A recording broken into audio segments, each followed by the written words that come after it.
Trendy blue lipstick, fiberglass dipstick. All right. Good evening, and thank you for joining us for tonight's candidate forum for California's 23rd Congressional District. We appreciate your time and interest in hearing from all four candidates. Before we begin, I want to go over how tonight will run so everybody knows what to expect. We're going to keep a clear structure and equal time for every candidate. Each candidate will have 2 minutes for their answers. A visible timer will help everyone stay on track. We will ask that candidates keep their responses focused on the question being asked. There will be no interruptions while another candidate is speaking. We are going to rotate the order of the responses for each question so that every candidate has a chance to go first. After the main questions, we will take audience questions from the chat. Our team will gather and organize those questions, and I will read them out. We will take about 10 minutes for that portion. After that, each candidate will finish with a closing statement. Thank you in advance for keeping the conversation respectful and focused.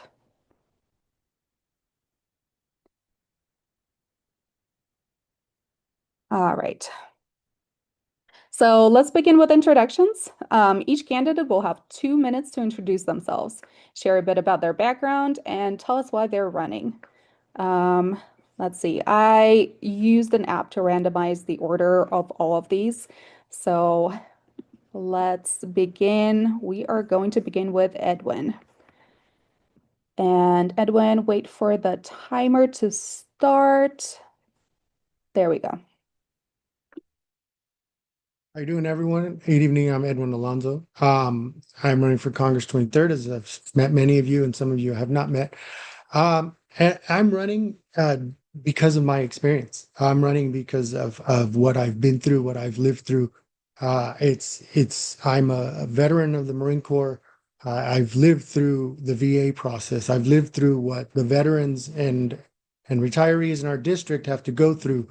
Um, it's been my experience that I've lived, and it's also been my experience in dealing with the fear and and the issues with immigration in terms of my family and their fear and they have to face and the decisions that they have to make. Oftentimes my mother won't go somewhere if there is a danger to there being ICE agents or something like that, even if the fact that she is an American citizen and has been for over 3 decades. But that fear exists because that terror is real. They're terrorizing us in our community, and we feel it, and we're going through it. We're living it, and so I want to fight for to stop what's happening to me and my community. I want to fight for. I mean, I've watched the rights of my daughter and my own wife just be eroded. They have less rights than they were born with. My I have family members are part of the LGBT community, and they have way less rights, and they're living in fear of how their future is going to be, and I'm living in fear of how their future is going to be, whether they're going to be able to have homes or do anything, whether they're going to have rights or they're going to be forced to hide who they are. Um, and and on top of that, it's my experience of being a poor person growing up, and renting. I've rented all my life. I've never owned a home. My mother survives on 1,200 Social Security, and that's what I'm fighting for. But thank you. Um, Thank you so much for your time. All right. Thank you, Edwin. And before we hear from the other candidates, hi, Paul. Thank you for joining us. Could you please unmute real quick and say hello to check your mic? Hey, hi, yeah, happy to be here. Sorry, bedtime with the kids took a little longer than I wanted, but All right. happy to be here. Okay, thank you. All right, if you could mute yourself again. There is a timer app. It should be in your chat. If you could please download that app, you will be able to see how much time you have left on your questions. If you don't see, excuse me, if you don't see it in your chat, please let us know. We will put it in there again.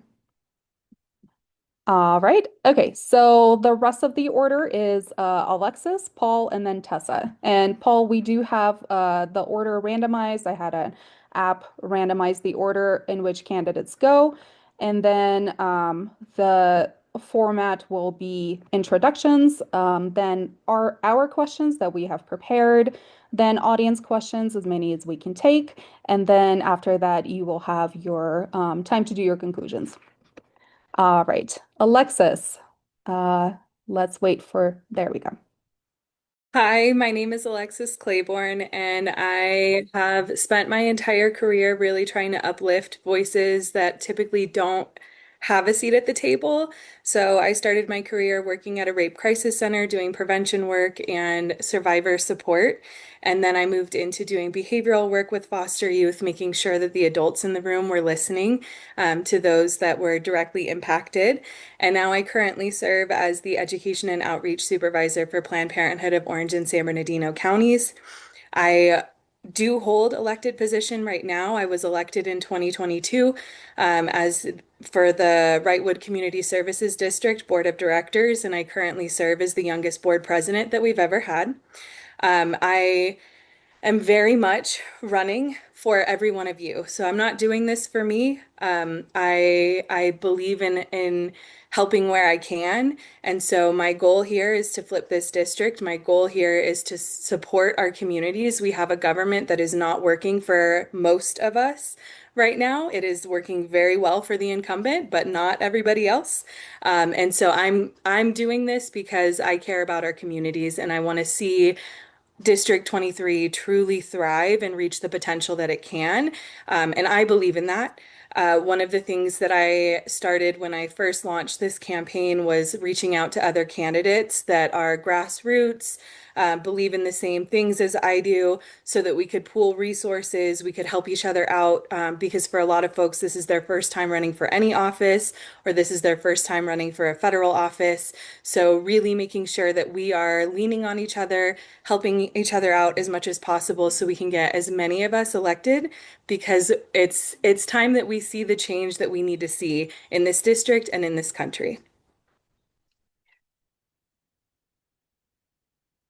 Thank you, Alexis. Next up, we'll have Paul. Hey, yeah, thanks for having me here. Paul Chakalian. I'm a local business owner in Yucca Valley, California.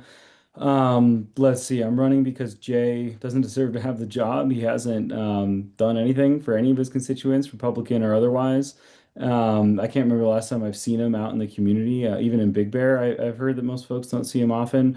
And so I think there's a lot of work that we need to do to deliver actual, representation for our district and more concretely deliver the sorts of policies that we need in order to help working families in our communities. And so we need to address minimum wage, we need to address the rent crisis, we need to address skyrocketing costs of utilities and electricity as well as insurance, all different forms of insurance. We need to address and we need to have a check on some of the ICE and the immigration enforcement and the sorts of things that Edwin was talking about. And we need to really enhance our Social Security safety net. There's just too many retirees that worked hard for 30 years and they can't even afford to stay in the same communities where their family was raised and where their social connections are. And as we know from the public health literature, that has all sorts of real health consequences as well. So my background is as an environmental and social scientist. I studied the impacts of extreme heat on vulnerable populations. And so everything that I do, I think it needs to be common sense. I think it needs to put people first.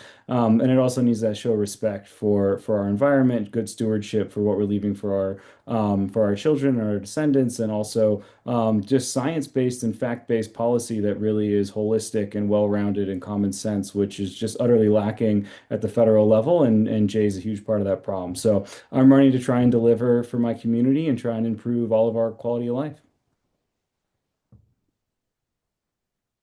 All right, thank you for that. And we can restart the timer with with Tessa. Hi, everyone. My name is Tessa Lynn Hodge. I am a licensed clinical social worker, and I am born and raised in this district. I've lived in this district my entire life. As a licensed clinical social worker, I have done medical social work at St. Mary's Hospital. I've done community crisis response, assessing for suicidal and homicidal ideation. I've worked in child welfare, community and school-based mental health, policy and legislation, and I currently own my own private practice.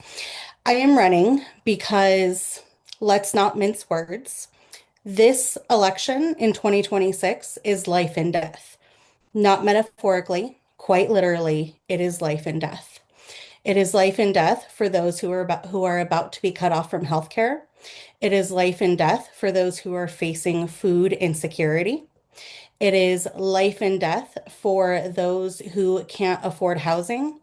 And it is quite literally life and death for our democracy. Donald Trump and the current administration and Jay Obernolte, because he votes down Trump party line, is tearing the fabric of this country apart by its seams. The Democrats and the Republicans in Congress have bowed down and abdicated their power, and we need strong leadership that knows the true weight of these life and death consequences. As a social worker, I have sat with families in hospitals and in their homes and on street corners, and I have been with families as we have made life and death decisions together, truly life and death. Because working in child welfare, if I missed a key piece of information, that could be life and death for a child. And so I am fighting and I am running for the 23rd district and for this country.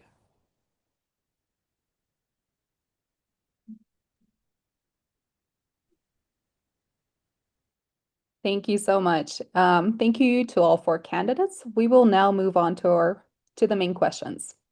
So this section will have the scripted questions. Each question is answered by all candidates. Each answer is 2 minutes. Each candidate will speak for about 10 minutes total across this section. Our question one, we're going to go in order with Tessa, Paul, Edwin, and Alexis.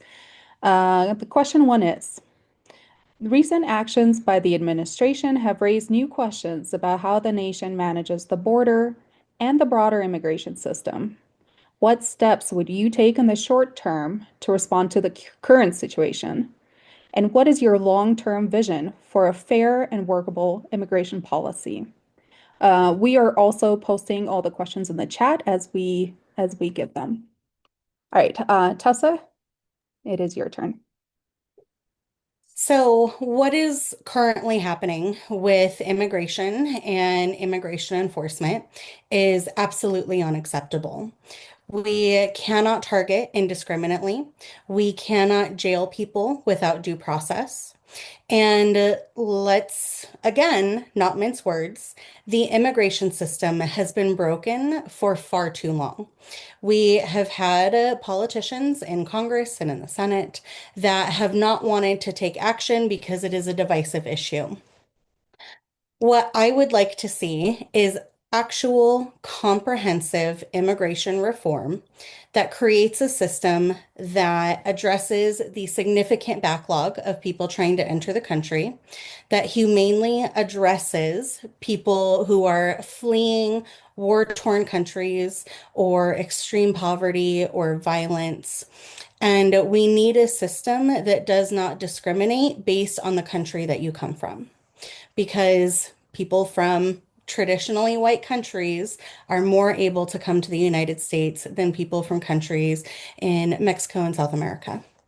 And so I would like to see a system that is fair. I would like to see a system that addresses need. And I would like for the people who already live in the United States, perhaps undocumented, to be able to get citizenship much easier than the current system allows for. Because we have seen that there are people who are going through the long, long process trying to get citizenship, and they are being arrested at court hearings, and that's completely unacceptable. All right, thank you so much for that answer. Paul, it is your turn. Sure, yeah. So, I mean, I think my answer is going to sound pretty similar to Tessa's. I think that's where most folks are at these days. I think Biden had a great deal on the table that was truly bipartisan, and that most representatives across the aisle were able to get behind. Look, I don't want to have to give extra funding to ICE or some of the more what should we call it? Authoritarian law enforcement agencies at the federal level. I think that they're already very well funded, and I think that if anything, that funding needs to go to better training and a higher quality of of service for those service people who are trying to help our community, right? And they're trying to do a good job and do something that's important to folks. But too often they're not really given the resources, the education, the training to do it in a way that aligns with my values as somebody who cares a lot about civil liberties and about the Fourth Amendment and about making sure that everyone's treated in a respectful and fair way. And so I don't love just giving a blank check to bigger weapons, taller fences, faster trucks. But if that's what we have to do in order to also get more courtrooms and more social workers and more judges and more lawyers so that we can appropriately process people and give people who have appropriate asylum claims the ability to actually make those claims and settle in America, then I think that that's the sort of compromise that you're forced to make when you're in government. And I think that that's a reasonable compromise that most lawmakers have been sort of willing to make. The problem, of course, is politics, and Trump killed that deal. And before that, when Obama tried to do it, it was the Tea Party, which is proto-Trump, right, that prevented that deal from happening then. So there's a lot of politics that have been getting in the way of common sense immigration reform that the vast majority of this country has been behind and wanted and agreed with for a long, long time. And so, look, I can't promise you if I'm elected as one congressman, I'm going to be able to do something that Obama couldn't and Biden couldn't. But what I could tell you is that, I'll try and I'll call out the problems, and I'll call out the political grandstand. You're next, right? All right, thank you for that. Edwin, you are next. All right. So I can talk about this issue from my personal experience, because I watched a lot of my family members go through it. And I mean, my mom tells stories about coming here from El Salvador, trying to escape the war as a teenager, and some of the things that she had to suffer. It's hard for me to talk about. But I also think about my Tia Carmen. She tried the legal way. She was coming from Mexico and did the paperwork, and for 20 years waited and died in Mexico without her family because all her kids were here and all of her siblings were here working, and she couldn't get a visa to come but she didn't meet any of the qualifications for what they wanted. And so she couldn't be here with her family. And so she died in Mexico and was never here with her kids and her grandkids. And that's our experience. It's a broken system. We need a real system that works, that gets you processed, that gets veterans who serve citizenship, not to be thrown across the border and abandoned by their country that they served and fought for. I mean, we need to get rid of the Patriot Act. It was a lie that brought that in. We were lied to and we died for that lie. So that Patriot Act needs to go, including ICE is part of that. We have Border Patrol. We have enough enforcement. We can have a system, and we can have immigration, and we can have labor that we need without exploiting people and without creating this horrible situation where people are being snatched in the streets. Children are being shot, pepper sprayed. Mothers are dying while giving birth in ICE prisons. It's horrible. And this is what we're experiencing. And this is happening. And this needs to be a real fight to it. Thank you so much for that's all I have. Thank you, Edwin. Alexis. All right, so I want to say first and foremost that no human being is illegal on stolen land. I think that everyone here, all four of us candidates, agree that we need comprehensive immigration reform. I think that we can also agree that what is happening with ICE right now is absolutely unconscionable, and the fact that people are being literally kidnapped, that cannot happen in a free country. That cannot happen in the United States. I also believe that the reason that nothing has gotten done is because this is a campaign strategy. So politicians can campaign on immigration reform and keep saying that they want to do it, but then never actually do anything once they get elected. And that changes here, that changes now. That changes when we elect people that actually care about the communities that they're serving, that actually want to represent the communities that elected them and put them in that seat. And for me, I think that we need extreme comprehensive immigration reform. I think, right off the bat, we can start looking at ICE, the fact that they are so well funded right now. Congress holds the power of the purse. We have the ability to take that away. we have the ability to make these changes. We can also have systemic changes that start in the immigration courts, make sure that people are able to seek asylum, make sure that people are able to do this the quote right way, and have those supports in place so that we are not turning people away. I mean, our country, our district, our communities are built on the backs of immigrants. And the fact that so many people don't recognize that, just based on how supportive some folks are of ICE, that's where the changes need to start when we're having these conversations and shifting public opinion, of immigration as a whole.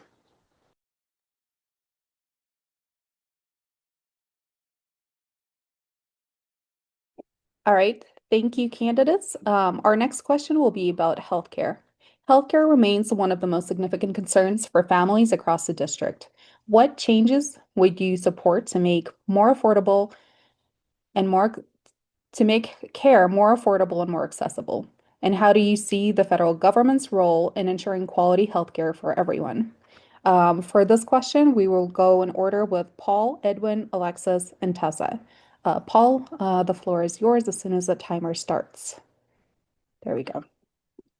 Thanks. Yeah, I appreciate it. And sorry, I know poor form, but just real fast, I didn't mention in the intro on the last question, but on the immigration issue, I gave a pretty technocratic answer. And just for what it's worth, my grandparents immigrated here. My stepdad immigrated here illegally when he was 10. My father's first language was Armenian. So a lot of sympathy, emotionally, for the importance of the issue. So I just want to make sure that people know that I don't just see it as a policy issue. Now, in terms of healthcare, again, is similar to immigration, right? We're starting with questions that this country's been asking and demanding solutions for honestly generations at this point. And our politicians have been failing us. They've been failing us because of money in politics. They've been failing us because it's a good campaign strategy to, vilify an otherized group. It's a good campaign strategy to give private corporations a bunch of opportunities to make a large profit, i.e., the insurance industry, and then get them to donate to your campaign so that you can get ads out. Sorry, the chat just kind of distracted me. And so on both these issues, we're not really going to make real progress until we address the structural problems in our politics. And so that's why I think, first and foremost, getting into Congress right now, you have to be willing to call out the problems. You have to be willing to tell your colleagues that business as usual isn't working. I think we need a single payer system, whether that's Medicare for all, whether that's some sort of other universal system, a public option in Obamacare. We need to be able to give people access to health care that they can get to in a reasonable amount of time. They can get the care and services they need in a reasonable amount of time. They need to be able to afford it, whether it's free or it's some nominal copay or it's wrapped up in your taxes. It needs to be able to work. It needs to be able to work at least as well as any other industrialized countries in the world. It makes no sense that the wealthiest economy in the world with some of the best education systems have some of the highest costs of healthcare and some of the worst health outcomes. So we can and should be doing a lot better, and that's what I'll fight for. Thank you for that. Edwin, your turn as soon as yep. So I'm absolutely a proponent for universal health care I go to the VA. I go to the Kaiser for my diabetes. I go to the VA for my knees and my other stuff. I go to a workers' comp doctor for my back, and I go to a mental health doctor for my PTSD. And all of that would be cheaper and better handled with one system, and it would be handled by the government more effectively, and it could be done right. And I know this, and we already know the studies show that the cost of healthcare for everyone covered completely would be less than what we currently pay right now. So all those arguments are just total BS. I'm absolutely universal healthcare. But there's a second part to that question. Sorry, I lost it. Holy crap. Oh, yeah. And then in the short term, my goal is to bring a trauma center to our district. When I was in the Marine Corps, we used the Army's hospital for the entire island as the trauma center. And if we're able to do that in Hawaii, why can't we do that here in California in our district? We have so many bases. We have so many available military personnel. We can justify having a trauma center with an emergency center that we can all use, so we don't have to fly down to Loma Linda and spend thousands of dollars, and we could just drive over here to Barstow, or an ambulance can take us there, which is quicker and save more lives by that route. And that's what's one of my goals. And even if I don't win here, which I don't see that happening. But I'm still going to fight for that goal, and I'm still going to continue. So those of us who want to help lead with that, I'm still going to keep going after that. So I think that's an achievable short-term goal that we can do with or without the win in Congress. So I hope when I ask for help, everyone else can step up too. Thank you. All right, thank you for that. And Alexis, you're next. All right, so again, I feel like this is an issue that is a campaign strategy where folks are really campaigning on this and saying we need universal health care, we need affordable health care, and then not actually doing anything when they get to office. I believe in universal health care. I also believe in retraining health insurance staff so that they can be healthcare workers, because as someone whose mother is a nurse practitioner and really grew up in the healthcare field, I understand that there is a huge shortage in healthcare workers right now. And so if we are going to have quality healthcare, we need to make sure that we have the staff and the infrastructure to make that actually happen.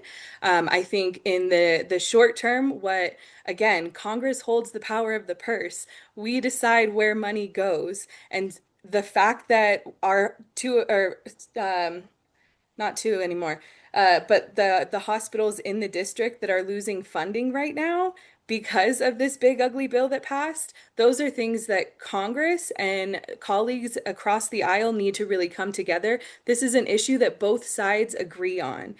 Before I decided to run for this office, I full disclosure, I come from a conservative family.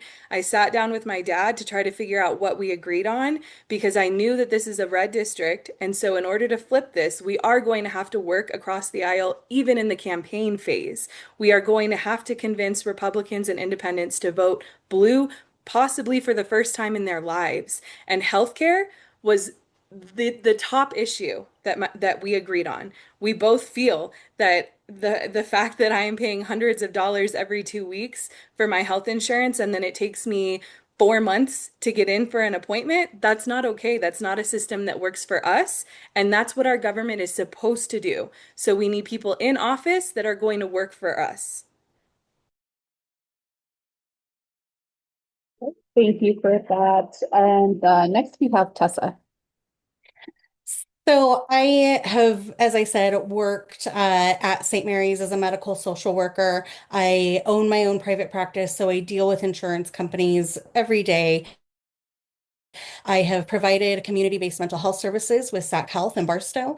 And the big issue with for-profit insurance companies, from my perspective, is that you can have one insurance offer one pay rate for a service and you can have another insurance offer a different pay rate.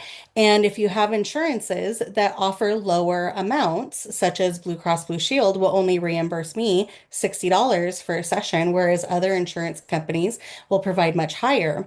The people that have those insurance companies like Blue Cross Blue Shield end up with no providers because providers do not want to contract with them because they don't pay enough.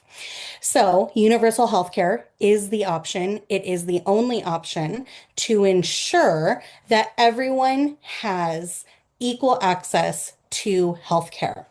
In our district, we live in a healthcare desert. We do not have enough access to resources. So, my plan is to not just expand and not just have more hospitals, a trauma center. We need more across the board. We need more skilled nursing facilities, memory care facilities, behavioral health facilities, because the reasons why our emergency rooms and our hospitals are so backed up is because we do not have enough of the others as well. On top of that, we need to expand access to healthcare education into our rural areas. So if you have someone that grows up in an area, is able to get education in an area, and then get a job in their area, they are more likely to stay and fill that role rather than bringing in someone else from an outside area. So we need to expand access, expand facilities, and expand education. All right, thank you so much for that. Our next question will be about campaign financing. There's growing public concern about the role of large political action committees, PACs, in shaping elections and national policy. How do you view the influence of PAC money in politics, and what principle guide your decisions about which organizations or donors you accept support from? In particular, will you accept money from APAC? And for this question, we will go Edwin, Alexis, Tessa, and Paul. Edwin, go ahead.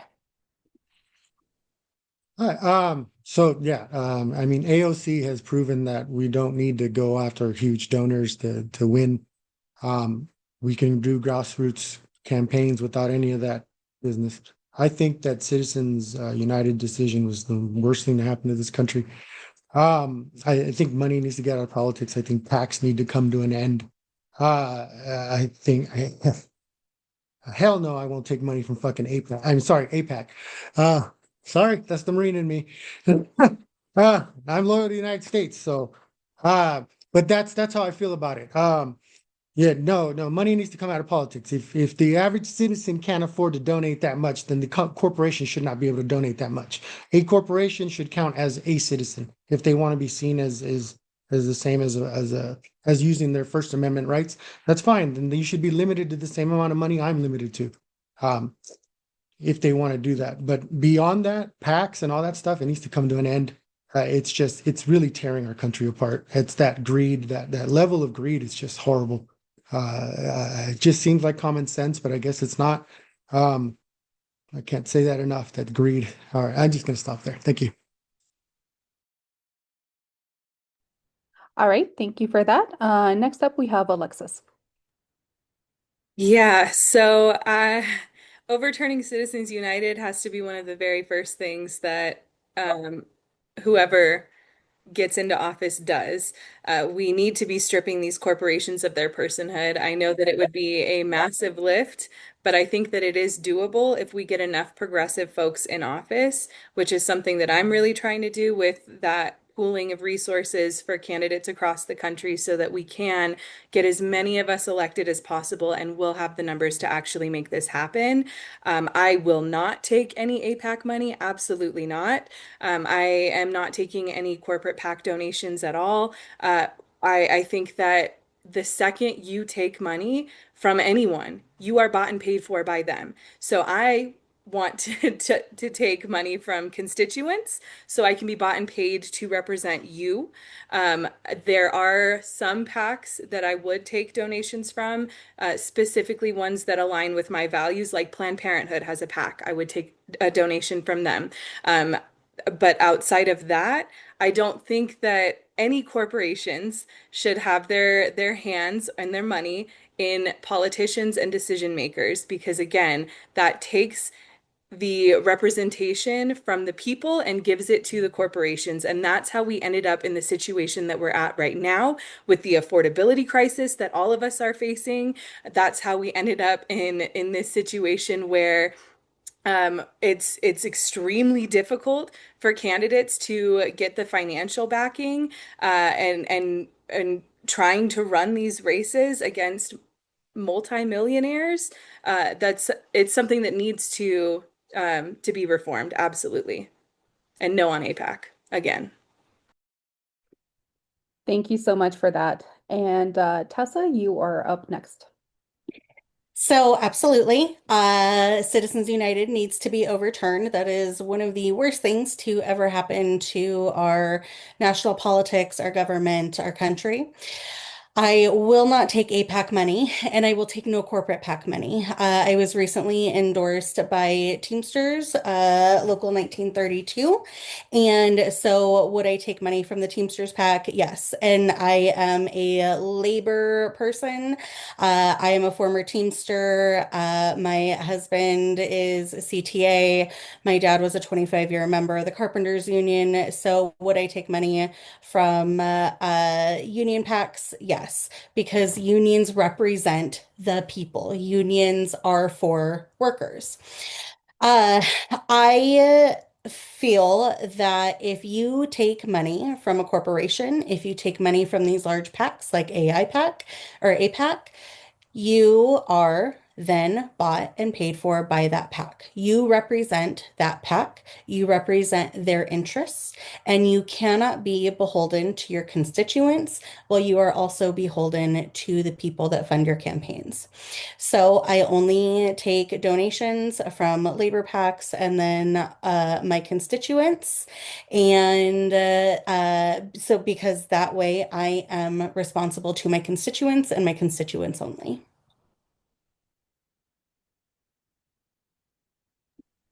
All right, thank you for that answer, Tessa. And Paul, you are up next. Thanks. Yeah, well, for anyone who's been to one of my events, I think you're well aware that my very first priority is terms of a policy goal is to get all private money out of politics. And I really don't think that it's going nearly far enough to overturn Citizens United or get certain PACs, but not others, out of electoral politics. I think we need every private dollar gone.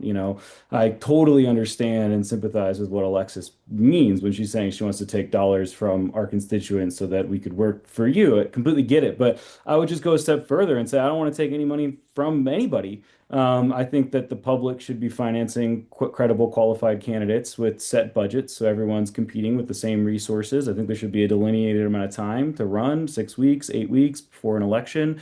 You get enough signatures, you check whatever required boxes, you get your budget allocated from the Treasury. And this is how many other developed countries operate, and they don't spend trillions of dollars of public resources and time and energy and money on electoral politics, which is just a ridiculous waste of everyone's time, money, and our shared collective resources. And so I think it's an absolute essential priority to get every single private dollar out of politics. One, because of how it corrupts the electoral process, and two, because it dominates all of our governing officials' time. And so I know that many elected officials are spending 30 or plus, 30 or more hours a week dealing with fundraising matters, whether it's copy for ads, talking to donors, setting up events for donors. And so, of course, they don't have the time to think of novel solutions to the complex problems that we're addressing. I just saw that comment in the thing, and perhaps I misunderstood Alexis. When I heard the comment about taking money from constituents, that's maybe I interpreted it differently, and so perhaps we could give her time to respond. But I think I made my position clear.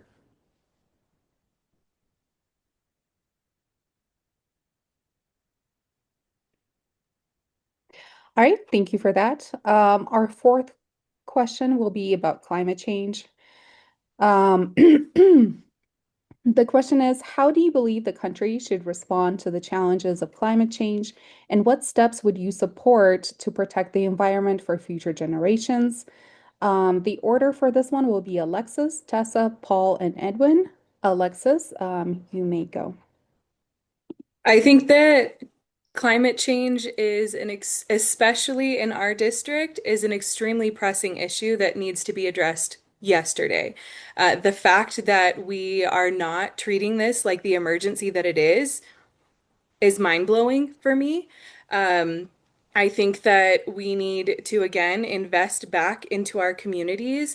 And so that comes with making sure that public lands stay in public hands and are protected by our federal government, that every single agency that is in place to protect our public lands, including wildland firefighters, are properly funded so that they can do the job that they need to do. And then I also think that we can start to move towards the Green New Deal that has been talked about over and over and over and over again in campaigns, but again, has not there hasn't been anything that really happens with it. And that's what we need to change. We need to change and making people actually work when they go to DC. Because right now, we got a retirement home going over there. It is not for people to actually go and work. So we need to make sure that we are having these conversations, investing back into our communities. One of the things that I want to see, especially in District 23, it is mostly desert, right? So most of these homes have the sun on them most days out of the year. We could invest in solar on people's homes, and it doesn't have to be you have to put solar on your home, but it can be something that you can opt into, that the federal government subsidizes and makes sure that it actually happens so that we can start moving towards renewable energy and start pushing and fighting back against the climate changes that are happening because it's an emergency at this point. Okay, thank you for that. One moment.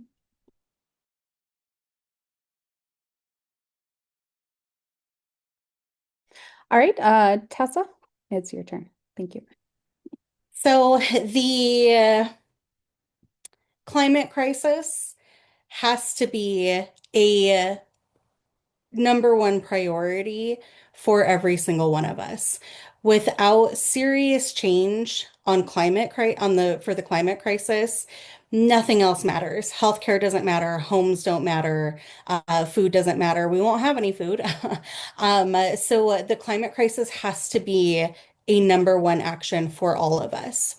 What I would like to see happen is I would like to see the Green New Deal. I would like to see even further climate action taken by our local communities, and I would like to see fines and penalties and accountability for the corporations that are the big polluters in our society. It is these big corporations who are the significant cause of climate change, and they have to be held accountable for that. But because we have big money in politics and we have Citizens United, we do not have that accountability for them, and they are allowed to continue polluting. They are allowed to continue doing what they are doing to cause the climate crisis. I am in talks with a company that works with the local landfills to create green energy. And so I'm in talks with this company about what that could mean for jobs for this district, for income for this district, and creating green energy from the landfills that are already here. And so this is a big part of my campaign that I want to see change. And we have to get others elected in other districts all across the country so that we can have a coalition on this.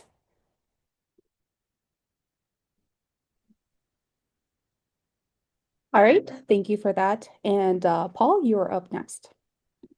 Thanks. Yeah. So, all great answers here. I think most Democrats are pretty clear-minded on this issue. I think most Americans actually, finally, thank God, are pretty aligned on this issue by a slim margin. But yeah, I mean, I have a PhD in climatology and environmental science. So I have a master's in climate and society from Columbia Universities. I've published peer-reviewed science on the causes and impacts of climate change. So I understand the science very well, with a particular focus, of course, on extreme heat, but my education includes all of the different hazards and impacts across the globe, and the different ways that we've been trying to both mitigate emissions and adapt to those impacts. And the unfortunate reality is that we keep getting further and further away from our goals. And every time we get together with a somewhat powerless body like the UN and make commitments, they're never binding, and we see us just continue to miss them. Every time we've seen emissions go down, it's usually been because of other drivers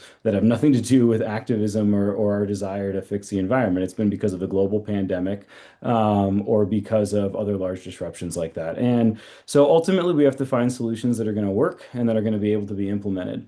And so what that means is finding solutions that people actually want, that will improve their lives, that will address issues that they're having right now. Because unfortunately, humans tend to be somewhat short-term thinkers. We struggle with sort of broad, high-level concepts, especially that are going to have impacts further in time. And so we have to find a way to reduce emissions, to curtail the profit incentive for large companies to dump CO2 into our atmosphere and not have to pay for that, and then also be able to make those changes in a way that are actually going to excite people, that people are going to want to participate in. And so that's where my focus is. Essentially, I call it a people first climate change policy, and it's that we always have to remember that the reason to save our planet and the reason to protect our environment is to increase quality of life. All right, thank you for that. And before Edwin goes, I would just like to say that we cannot actually not mute the chat. All we can do is boot the person causing the problem. So we would appreciate the person from making any further problems in the chat, or we will have to boot you. Thank you. And then Edwin, it is your turn. I mean, we're all pretty familiar with the issues and things like that. I've been in the environmental field for over 20 years. I've done a lot of talking, a lot of education in this. I ran the pollution prevention and stormwaters committee. And what I found in my experience as being an inspector and getting down into the nitty gritty and actually talking to the businesses is that most people just don't know. They really just don't have a clue as to why we have these laws, why we have these regulations, and why it benefits them. It's really just the severe lack of education. And I found that I mean, even I'm sure everybody knows 1383 with the whole sorting your trash business. And the way we launched that, and the most effective way we found to launch that was we sent a company to do educational videos where they dance and stuff for the kids, and the kids educated their parents, and then the parents talked to us at city events, telling us how they wanted to get more help to be able to recycle or be able to sort their food or to compost because of what their kids approached them, and that's the way we need to start there. This I know this is an immediate problem, and that I mean, we've been talking about PFAS since 2001, how it's freaking everywhere. There's a credit card. You breathe in a credit card every damn week. This is the stuff we're fighting every day. This is the stuff I'm dealing with every day. Today, I was at an aluminum manufacturer, and they're right next to a river. And it's simply talking to them like a person to get them to understand that you don't want to drink this water. Why would you put it in the drinking water? It's just to get them that level. I think that we need a lot of education in our country. It's really what's killed us in an environment. And that's what would push politics to actually do something. If people actually knew how to care and how to talk about it. That's my experience, and that's how I would approach it. Thank you, Edwin. And then for our fifth question, we would like to talk about uh, the economic fairness and the tax policy. What is your vision for a fair tax system? Would you support reforms that shift the tax burden between corporations, high earners, and working families? And how would your approach affect local residents and small businesses? The order for this will be Tessa, Edwin, Paul, and Alexis. All right, and Tessa? I'm so sorry. I'm reading the question because I didn't quite. Can I have just a second to read the Oh, question? no worries. Yes. Thank you. Can you reset the timer for Tessa, please? And also, we do welcome the comments in the chat, just not ones that are attacking people specifically. Okay, thank you so much for that time. I appreciate it. Absolutely. So, we know that the middle class thrived in our country when we had a significantly higher tax rate on corporations.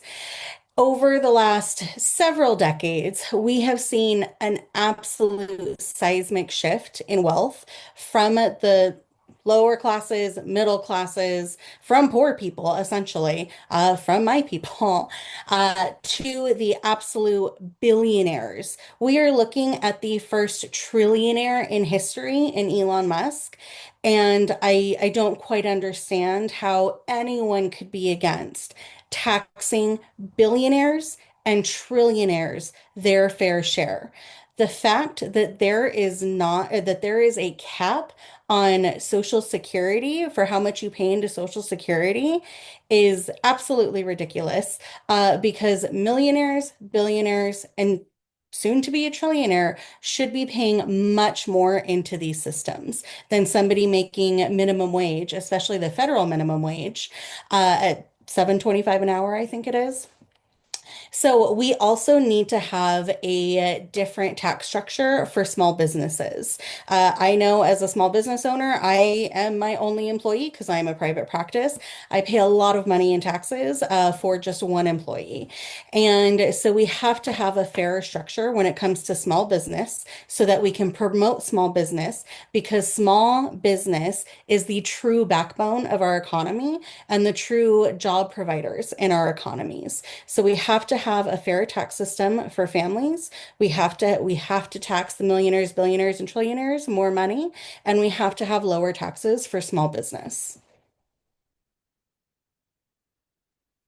All right, thank you so much, Tessa. Edwin, you're up next. Yeah. So, yeah, like Tesla said, we were at our best economically when we were at about 70% tax rate under Eisenhower. We were also at 70% union memberships, and we also had free education. So that kind of shows why our country was at its best in those years. Um, so for me, I think we need to move that tax burden back up to the corporations, up to that 70%. I think we need to, if we have people that are on welfare, we shouldn't have billionaires. So if they don't like welfare queens, I don't like billionaire bullies or whatever you want to call them. Um, I think that's our biggest approach, and I think we need to eliminate the cap on how much money is taxed. I think all dollars should be taxed. And all my dollars are taxed. I think all everyone else's dollars ought to be taxed. I think they need to really eliminate a lot of those loopholes when it comes to loans and stuff like that against stocks and things like that. But for our small businesses, is we need to lend a hand because that's going to be our bread and butter to fight economically across the world. And we're seeing how we're suffering now, and we're seeing other countries form alliances against us, and because of things that we haven't done personally, but we're going to have to deal with it. So we need to think about how we can support small businesses, where we can give them cuts and form more cuts to international large conglomerates who really do have the capital, really do have the money, and we need to go after some of that hidden money, and we need to prosecute. It's just plain and simple. As until we start putting people in jail, we're not going to fix this tax system. That's where I stand on it. All right, thank you, Edwin. And Paul, you're up next. Yeah, so when it comes to progressive taxation and how to address the incredible wealth inequality in this country right now, the first thing I want to say is that I think we need a 100% marginal tax rate at the top tax bracket. And I know that can be controversial or surprising to some folks, but I really think a huge part of the problem is that we've too many Americans, especially wealthy Americans that own most of the means of production, have forgotten that money in our economy is life and death, and it's really a roof over your head and food on your plate for most of us. And for them, it's turned into a game. And financialization of every industry has been part of that. And the fact that wealth has been able to be accumulated into such incredible amounts is part of that as well. And so it's basically turned into a points in a game, and they're all trying to get the most points. And right now, it's a game that can never be won. And so we need to put a cap. We need to say that at this number, you've won the game. You can't win any extra. You can't win more. And so we need to eliminate this incentive for jockeying for richest man in the world or richest woman in the world. And we need to just say, look, if you're worth more than $999 million, you don't get to be worth a dollar more than that. And every single dollar beyond that you earn goes back to the public. And I think that as somebody who's grown up in a family full of all small business owners, half of them Republican, who hopes to sell their own business for tens of millions of dollars one day, I have no problem saying that no one should be a billionaire. It's perverse to be that wealthy in this society. And so we need a strong tax system that one puts a cap on the ultra wealthy. A lot of times people ask me what minimum wage should be, and I say, well, what should maximum wage be? And I think that's an important issue. And then, of course, just my last 15 seconds here, we also need to, in the here and now, fix some of the tax changes that Bush and Trump made, and make in the lower end more incentives and more reasonable for working class people, and making sure that upper middle. Okay, thank you for that, Paul. And now we have Alexis. Yes, so we pay a ton of money for our government to not work for us. And the millionaires and billionaires in this world do not pay a ton of money, and the government works really, really well for them. I personally don't think that working class families need to pay any money in taxes because we can raise the tax rate on the ultra wealthy so that they can foot the bill for once. Because right now, we are supporting their second yacht and their private jet and whatever else they want to buy while we're struggling to feed our families and while we're struggling to keep a roof over our heads, while we're struggling to buy a house, a home. We're seeing the decline in the birth rate because people cannot afford to have children right now. So we need to be investing back into working class families, and that comes with taxing the ultra rich, closing corporate tax loopholes that corporations are taking advantage of right now, and making sure that our communities have the funding that they need, that we have been paying into and not seen the positive results that we can see. So we can have universal health care. We can have these subsidies that are boosting small businesses. We can have all of this. We just need to change the tax code. And the first step in doing that is taking the man that currently represents us and forcing him into early retirement, because we need working class people to represent working class people. And that's how we fix this system. This is the second thing that my dad and I agreed on when we sat down to see if I could flip this district before I decided to run. And we agreed because this is something that every single one of us feels. Every time we look at our paycheck and see how much we would have made versus how much the government took, our government's not working for us, and so we need to make sure that we're flipping the script and making the ultra rich pay their fair share. All right, thank you so much. And so now we have the questions that came in the chat. I think mostly they came into the Q&A, and we have several questions in there. However, we will not be able to get through all of them just because of the timing. We will have about 10 minutes for questions because we do want to give the candidates a chance to provide closing statements. So for the rest of the questions that we do not ask, we will send them to the candidates. And if they choose to provide us with answers, we can share those with the folks that were here in the chat, in the meeting with us. All right, so thank you to the candidates. We'll now move on to our audience question segment. Questions have been coming through, and our team has reviewed and organized them. All right, and the first question is,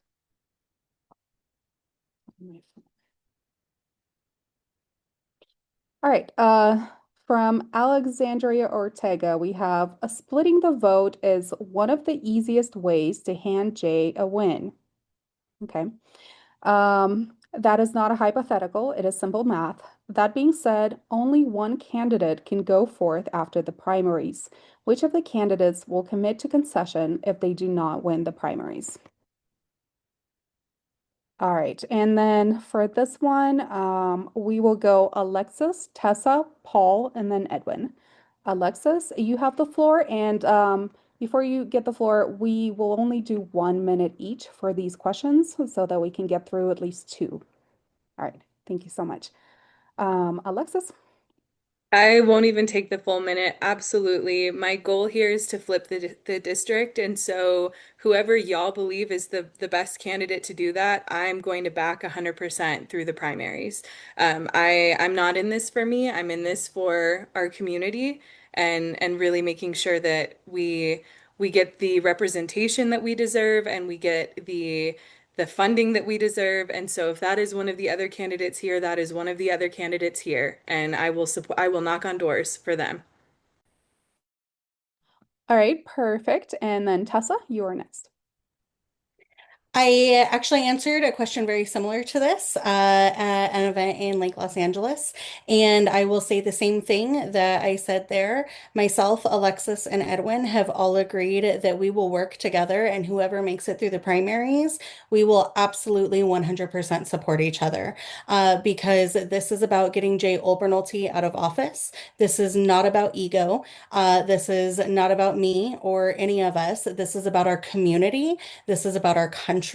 And this is about making sure that we are able to get a $97 million net worth person out of this seat. Because at the end of the day, our district has a higher rate of poverty than both the state and national averages. And having somebody worth $97 million represent us is not okay. So that is the goal. Perfect. And next we have Paul.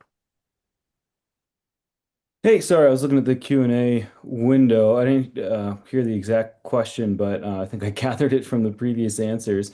Listen, yeah, the number one priority absolutely is getting Jay Obernolte out of office. And to be honest, I don't think that I'm the best candidate that could ever exist. And there's a lot of more qualified local politicians in California 23 who I've asked, I've pleaded with them to run. Leslie Irving, Randy, Chris Ochoa. I think there's a lot of other great, very well qualified. Hell, Juan Carrillo want to go up against Jay. People who have more experience, bigger donor networks, who'd be able to do this job a whole lot better than I think any of the four of us.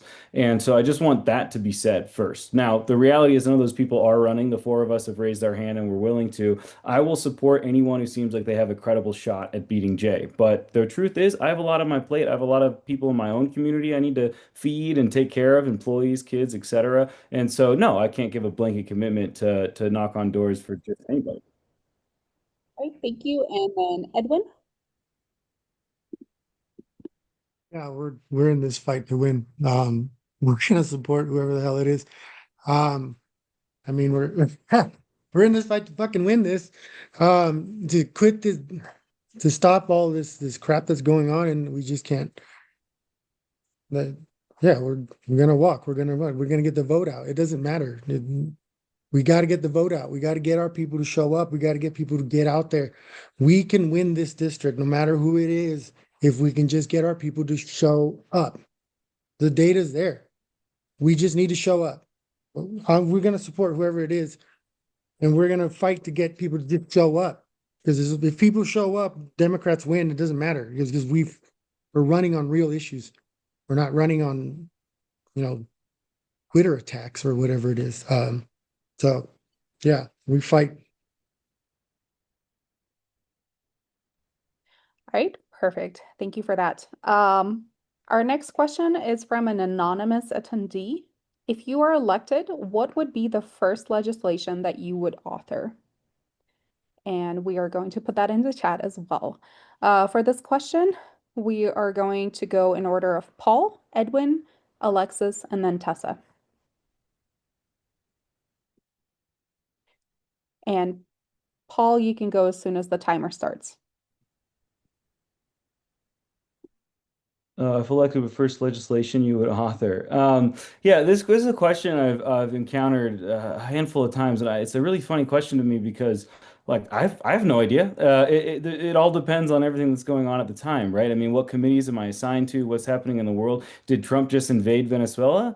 Or what's happening? Is the government even open? Are we in the middle of a shutdown?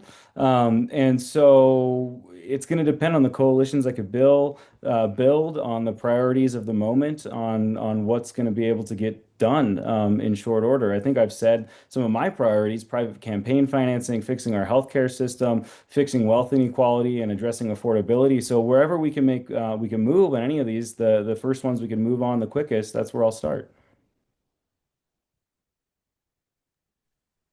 Perfect. Thank you, Paul, for that.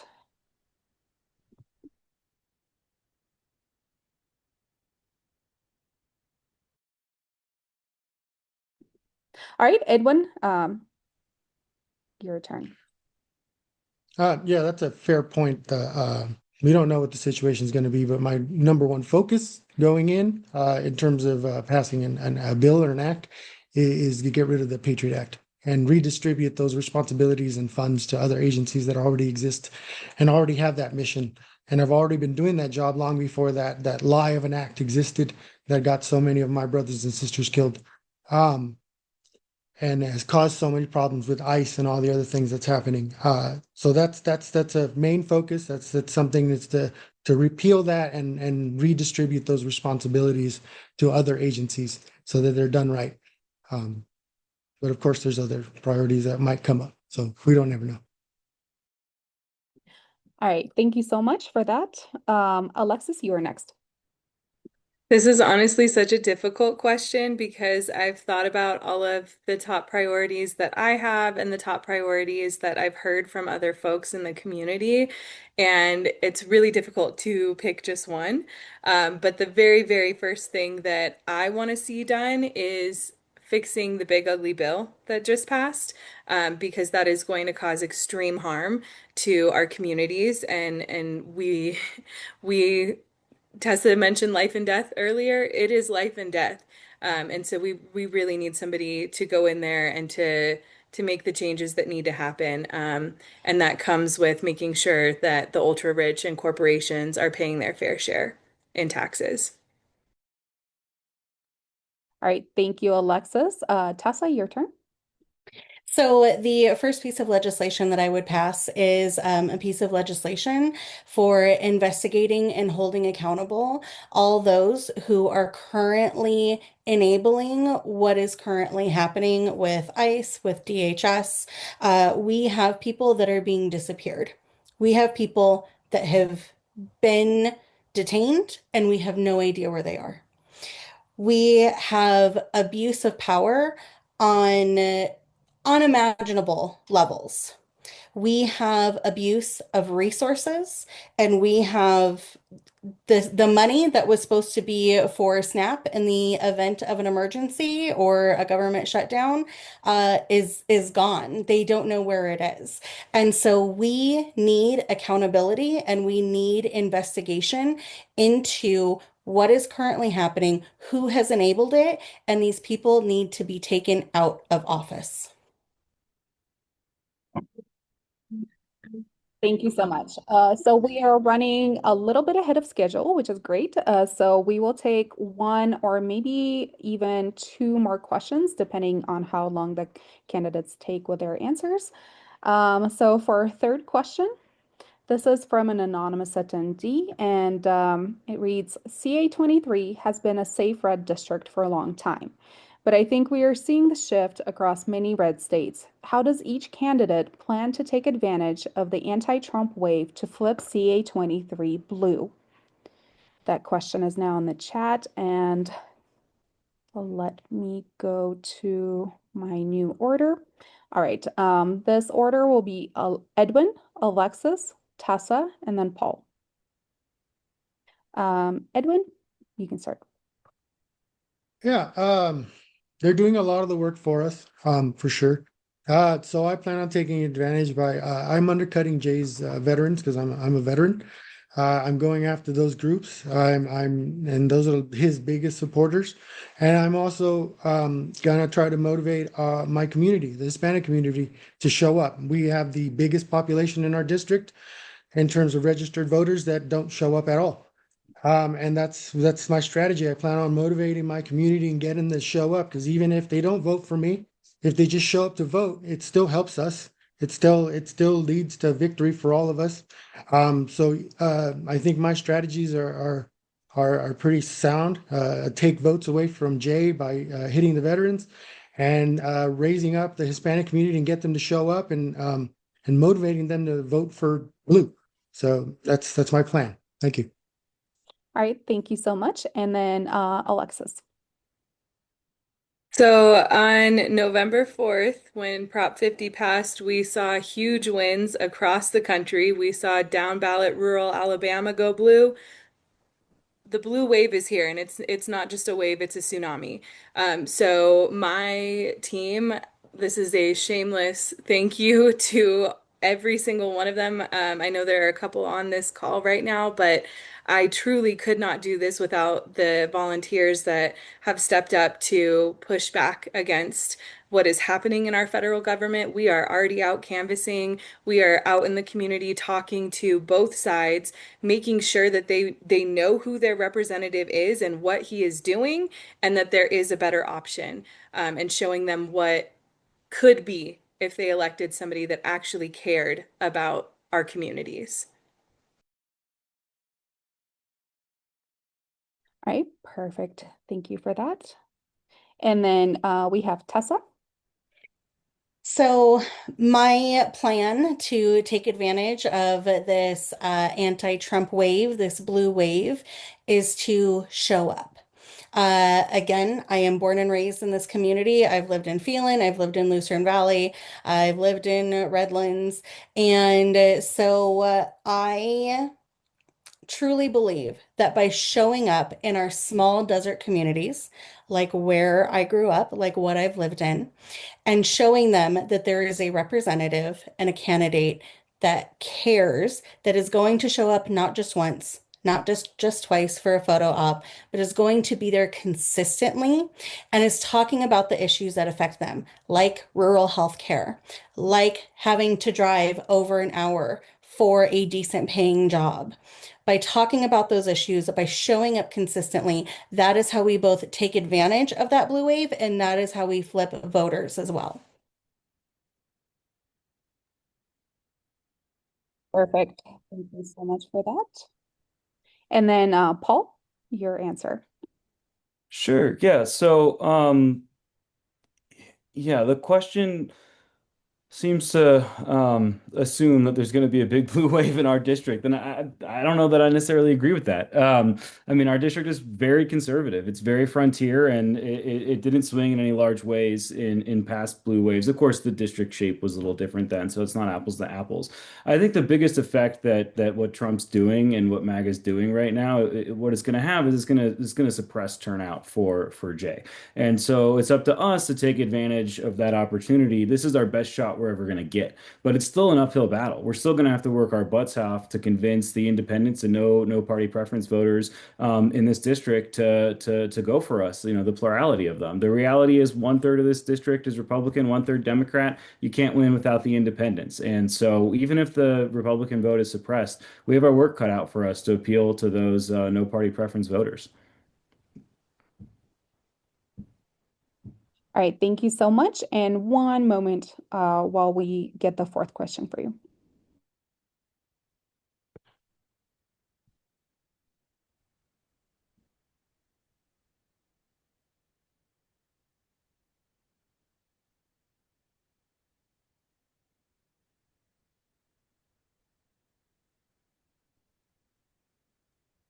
Okay, we are going to ask this question, but I'm going to give you guys a minute to prepare. From Karen Wood, how would you deal with private equity firms that buy up companies and jack up rates on so many things? I think this is a really good question, but I'm going to give you a little bit of time to prepare. So we'll go at 8:18, and then our order for this one will be Tessa, Paul, Edwin, and Alexis.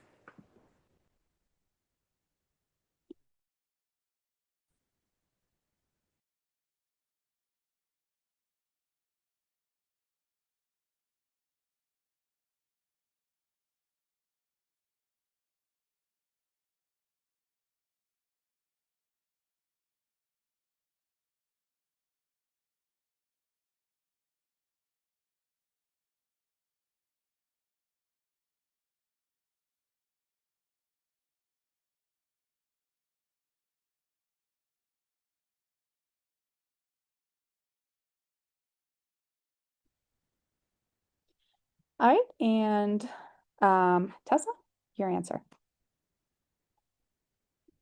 So I've been directly affected by private equity firms. My husband worked at sorry, not Marie Callender's, Caro's and Coco's for like 13 or 14 years. The main company was bought out by another company, a private equity firm, and it closed on the last day of March. And on April 1st, the restaurant closed for 3 days, and my husband lost his job of 13 years. So I've been personally affected by private equity. How I would deal with this is there has to be legislation, there has to be rules in place for these private equity firms that go around, buy things up, then immediately close these stores and sell off the assets for profit, because that's what happened with Joann's. And so we cannot allow them to continue to buy up every single thing, just like there are limits on broadcast corporations and things like that. There has to be limits on private. Thank you so much. Sorry, I know that's not a lot of time for this big question. All right, let me scroll back and all right, Paul. This is a really interesting question, and I'm not surprised coming out of this group. You guys always have really shrewd questions and analysis. But look, I'll be honest. I mean, this requires real thinking and real policy work, which is not, I'm not a politician, and I didn't get a poli sci degree. So this is something that absolutely deserves to be addressed. My wife is a physician, and I mean, in the healthcare industry is a prime example of this problem. I mean, almost no doctors work for themselves anymore. Even when it seems like they work for small practices, they're almost all being purchased up by these private equity companies that end up having worse results for patients, worse results for us, for most Americans, and worse results for the doctors and all the other staff that work in healthcare. So it's a huge problem. It has to be addressed, and I think we need to get smart people working on it, draft smart legislation, and fight to pass it. Perfect. Thank you, Paul. And then Edwin?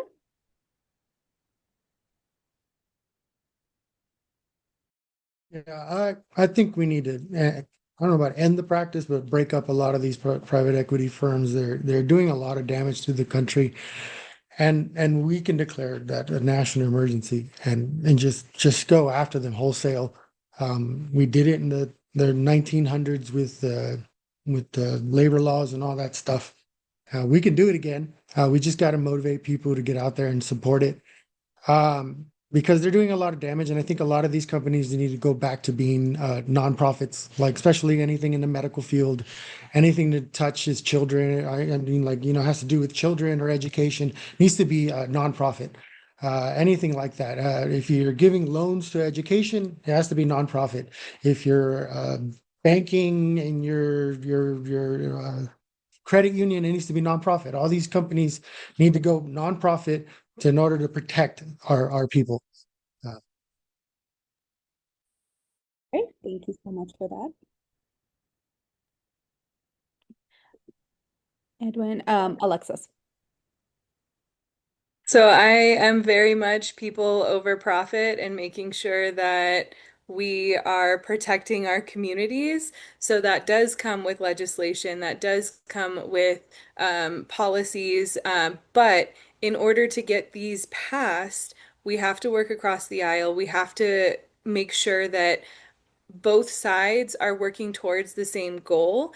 And I joke all the time that I've been training my entire life to run in this district because I come from such a conservative family. So our holidays are very much charged debates every single year, and even more so recently. And we can still agree. We can still come to some semblance of an agreement on how to move forward. So I have that ability, and also I have been working with candidates across the country again.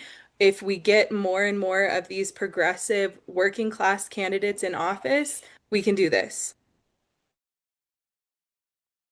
Thank you so much. Thank you for all your answers to all the questions. Now we will have some time for candidate closing statements, and we will give you your 2 minutes again, and if you need them.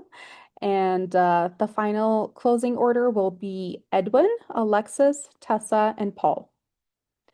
And I'll give some time to get that timer reset. And then Edwin, you're up. Yeah, so we're seeing a lot of this stuff, and basically, I think I want to say end this with they don't get to dictate what we are, or what they don't get to say what call us what we are. They don't get to say if we're illegals or if we're Antifa, leftist, traitors, or commies, or whatever other labels they want to throw at us. We are in the right. We are the common people. We are Americans.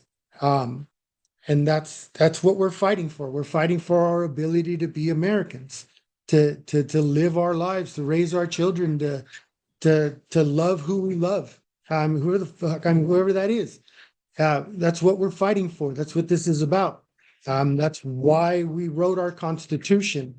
It was for our liberty, or the ideals are, and that's the reason why we choose to come to this country.